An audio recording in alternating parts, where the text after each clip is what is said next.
Só um outro assunto. A oposição quer mudar de estratégia em relação a disputas anteriores, dando menos ênfase à pauta de costumes para priorizar o debate sobre segurança pública, área considerada um ponto fraco do governo Lula.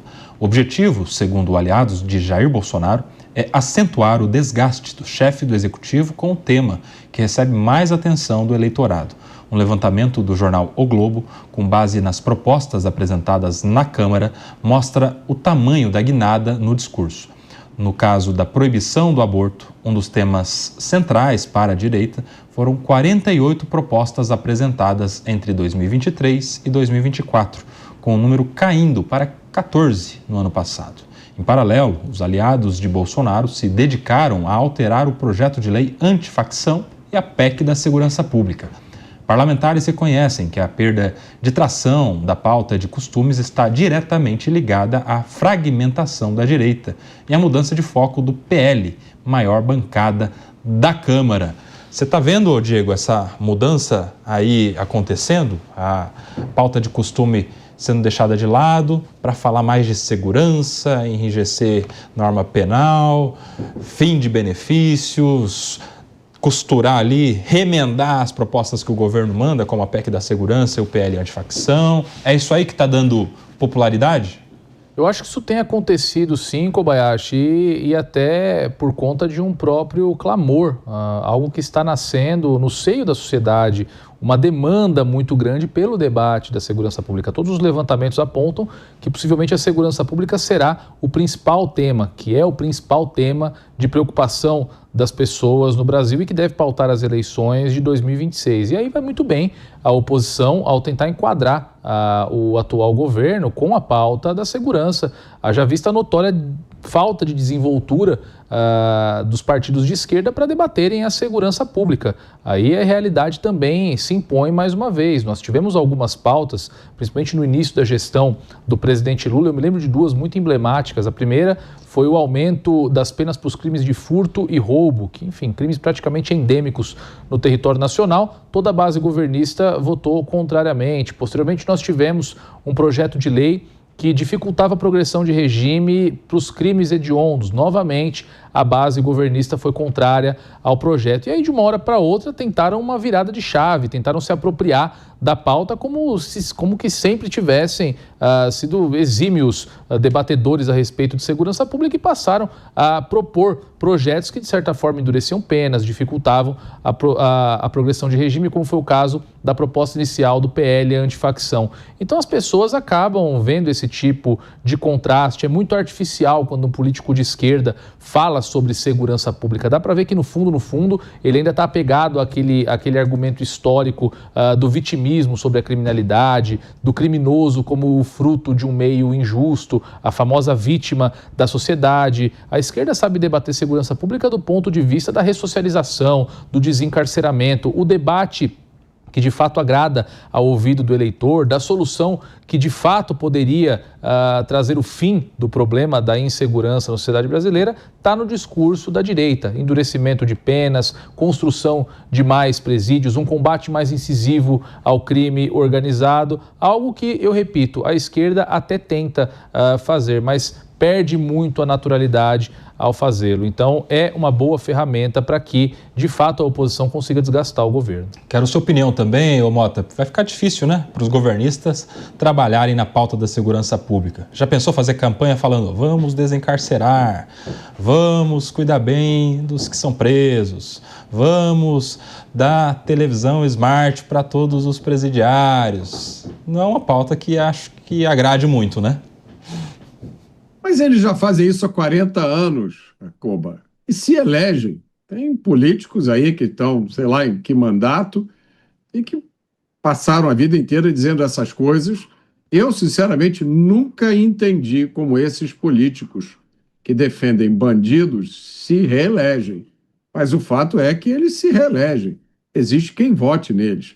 Agora, há determinadas matérias da mídia que eu tenho que ler várias vezes para ter certeza que é isso mesmo que está escrito, né? E essa foi uma delas. Nesse caso, a manchete diz o seguinte: bolsonarismo deixa a pauta de costumes de lado e pressionará com segurança o governo por desgaste eleitoral. E aí 3 coisas me chamaram a atenção. Primeiro, mais uma vez, o uso pejorativo do termo bolsonarismo, como se fosse só os bolsonaristas que se preocupassem com a situação de segurança pública do Brasil, né? Para o resto do Brasil está ótimo, ninguém é assaltado, ninguém recebe golpe. Segundo, a pauta de segurança sempre foi um ponto central para a direita. Isso é novidade zero. Desde que eu acompanho a cena política do Brasil, as forças políticas de direita insistem na questão da segurança pública. E terceiro, até parece que o governo precisa ser pressionado para se desgastar com a pauta de segurança pública, né? Isso é uma das coisas, uma das poucas coisas, que o governo faz muito bem, sozinho. Com a opinião do Bruno Musa, prometida antes do intervalo, sobre esta movimentação da direita, Musa. Menos pautas de costume, mais pautas de segurança para desgastar o governo Lula. Pois é, ontem eu mencionei, eu vejo a política realmente dessa forma. Os políticos, à exceção de países completamente autoritários, eles precisam responder a um mínimo dos anseios da população, que seja um mínimo. Eu acredito piamente que o governo te dá 5 e toma 10 de você através de impostos e de inflação escondida e as pessoas não percebem, se atentam apenas aos 5. E esse 5 faz com que muitas pessoas acreditem que as pessoas, os burocratas, estão lá para piamente ajudar eles porque querem o bem da população realmente e não, porque todos eles possuem um projeto de poder que faz parte do próprio ser humano. Então, por que eu estou falando isso? Porque a demanda da sociedade hoje começa a ser uma resposta à situação praticamente impossível de sair na rua em determinados locais no Brasil.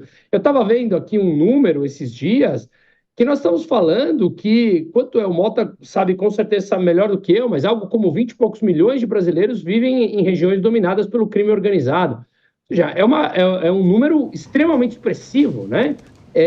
Pode ser até que eu esteja falhando e seja um pouco mais. Então, o meu ponto que eu quero dizer nós estamos chegando num patamar onde nós normalizamos o absurdo. Não estamos falando apenas em região comandada pelo crime organizado. Aqui na região, no centro financeiro de São Paulo, quando a gente sai para almoçar, você não tira mais o celular do bolso. Simplesmente não tira. Se tocou, deixa tocando. Ou você entra numa loja, atende o telefone. Que tipo de situação nós chegamos que nós normalizamos esse tipo de coisa? Sim.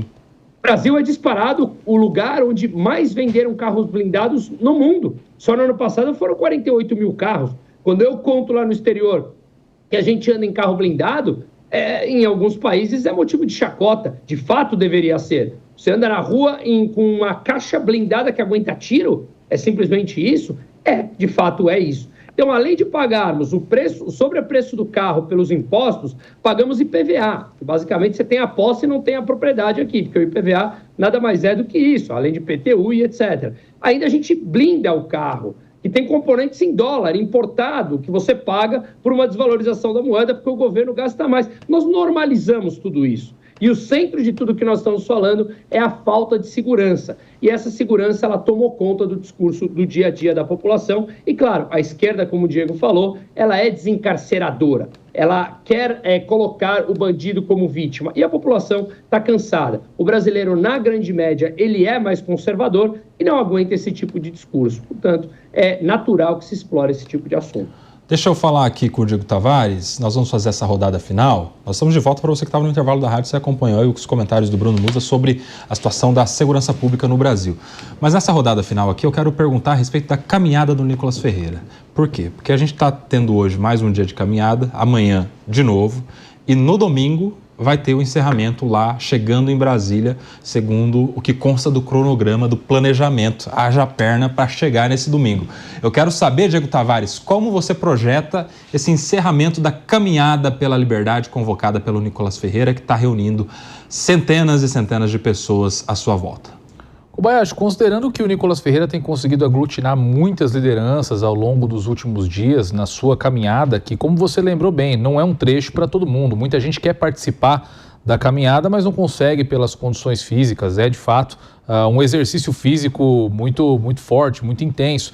Então, eu acredito que todas as pessoas que não consigam participar da caminhada estarão esperando o Nicolas Ferreira em Brasília no próximo domingo. Então, eu acho que será uma grande manifestação, não tão grandes quanto as manifestações aqui na Avenida Paulista, tem razão da densidade populacional da capital do país, mas certamente teremos uma grande manifestação, porque o Nicolas Ferreira é uma grande liderança, goste ou não goste do Nicolas Ferreira, ele já provou o seu potencial de mobilização de pessoas. Deve ser uma manifestação muito grande, sim.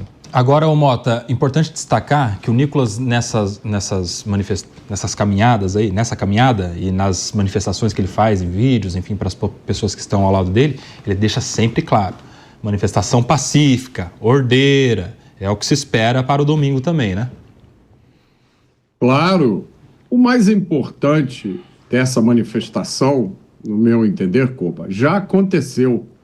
O recado do Nicolas foi dado e a reação da esquerda já disse tudo.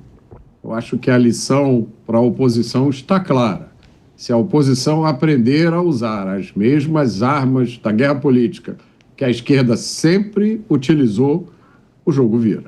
E você, Musa, faz a sua projeção aí do encerramento dessa manifestação, dessa caminhada no próximo domingo.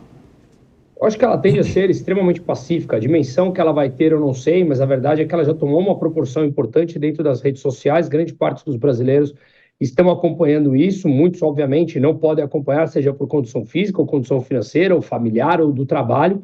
Mas eu acho que ela já tomou uma dimensão extremamente relevante. Chegar em Brasília eu acho que vai ser um marco importante, mas eu acredito e acho que eles defendem isso de verdade, que seja algo pacífico e que seja muito bem visto, tanto aqui e se conseguir chegar com algumas imagens para fora do Brasil, também é muito importante. Qualquer movimento com relação a trazer a justiça de volta para o Brasil, eu acho que é extremamente válido. E aí, Diego, para fechar rapidinho, acho que foi até um acerto do Nicolas, não sei exatamente qual é o local de concentração ali da chegada, mas não será ali na Praça dos Três Poderes. Eu acredito que seja uma decisão muito acertada dele, né?